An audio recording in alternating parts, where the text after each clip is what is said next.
The Kingdom of Benin was more advanced than Europe expected. Episode 1. The mystery begins. What if one of Africa's greatest kingdoms was so advanced that the first Europeans who saw it struggled to believe their own eyes?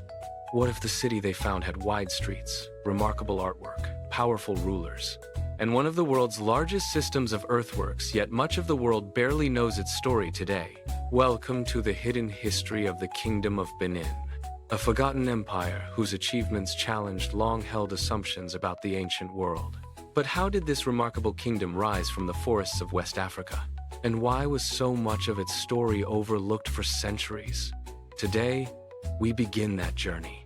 The Kingdom of Benin was more advanced than Europe expected, a kingdom hidden within the forest. Long before modern Nigeria existed, deep within the tropical forests of West Africa stood the Kingdom of Benin. Its capital, Benin City, became one of the most organized urban centers in the region. The kingdom flourished for centuries, especially from around the 13th century onward, under the leadership of powerful kings known as Obas. This was not a forgotten village. It was a thriving ancient kingdom, with skilled craftsmen, organized government, long-distance trade, and impressive engineering. Yet for many people outside Africa, its history remained hidden for generations. Why? Partly because early written records came mostly from foreign visitors. Many local histories were preserved through oral tradition, and later historical events, including the destruction of Benin City in 1897, led to the loss of countless cultural treasures and records. Life inside the kingdom. Imagine entering a bustling city surrounded by thick green forests, markets filled with traders, bronze casters shaping extraordinary works of art, royal messengers moving through broad streets, ceremonies honoring ancestors and the authority of the Oba. The people of Benin believed their king held both political and spiritual importance. Religion, tradition, and leadership were deeply connected. Families farmed the fertile land, hunted in the forests, and traded goods such as pepper, ivory, cloth, and later, other valuable commodities with neighboring regions and European merchants. The kingdom's success depended on careful organization, skilled labor, and strong leadership. A city that astonished visitors. When Portuguese traders reached Benin in the late 15th century, they encountered a kingdom unlike what many Europeans expected. Historical accounts described broad roads, orderly neighborhoods, impressive royal buildings, and a well-organized court. Some descriptions amazed readers back in Europe because they did not fit the stereotypes many held about Africa. Modern historians treat these accounts carefully, comparing them with archaeological evidence and local traditions. While some descriptions may have been exaggerated or limited by the observers' perspectives, they agree that Benin was a highly organized and influential kingdom. The mystery beneath the earth. One of Benin's greatest mysteries lies beneath the soil. Surrounding the kingdom were vast networks of earthworks, ditches, and embankments built over many generations.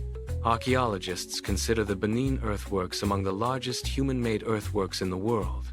How were they built? How many people worked on them?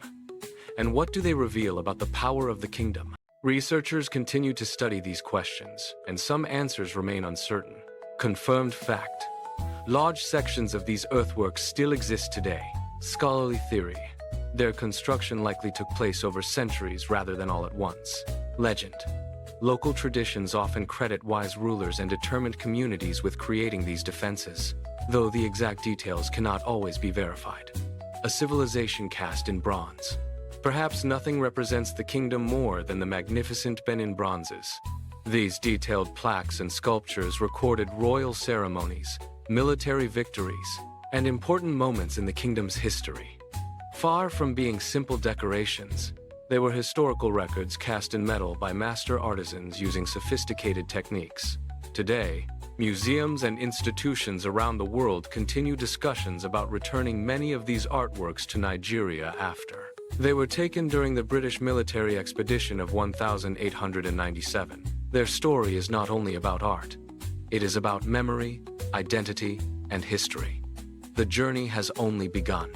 Everything we've seen today raises even bigger questions. How did a kingdom hidden within the forests become one of West Africa's greatest powers? Who were the first rulers? What transformed a growing settlement into an empire admired by visitors from distant lands? Those answers take us back to the very beginning. If you enjoyed uncovering this forgotten empire, subscribe to Forgotten Empires and join us as we reveal the story's history almost erased. In the next episode, we'll explore the legendary origins of the Kingdom of Benin. We'll separate historical evidence from oral tradition and discover how its earliest rulers laid the foundation for one of Africa's most remarkable kingdoms.